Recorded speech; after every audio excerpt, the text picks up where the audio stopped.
শরীরের জমানো বাড়তি পানি বা ওয়াটার রিটেনশনের কারণে হুট করে ওয়েট মেশিনে 1-2 কেজি ওজন বেশি দেখাচ্ছে। আজ আপনাদের এমন 3টি খুব সহজ আর ম্যাজিক উপায় বলবো, যা 2 থেকে 3 দিনেই আপনার শরীরের এই বাড়তি পানি ঝরিয়ে ওজন আবার আগের জায়গায় নিয়ে আসবে। চলুন জেনে নিই নিয়মগুলো কি কি।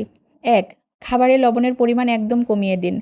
খাবারের পাতে আলাদা করে কাঁচা লবণ তো একেবারে ছোঁয়াও যাবে না। এমনকি রান্নায় বা সালাদে বাড়তি লবণ খাওয়াও একদম বন্ধ করতে হবে, কারণ লবণের ভেতর থাকা সোডিয়াম আমাদের শরীরের কোষে কোষে পানি ধরে রাখতে সবচেয়ে বেশি সাহায্য করে। লবণ যত কমাবেন, জমানো পানি তত দ্রুত শরীর থেকে বের হয়ে যাবে। 2.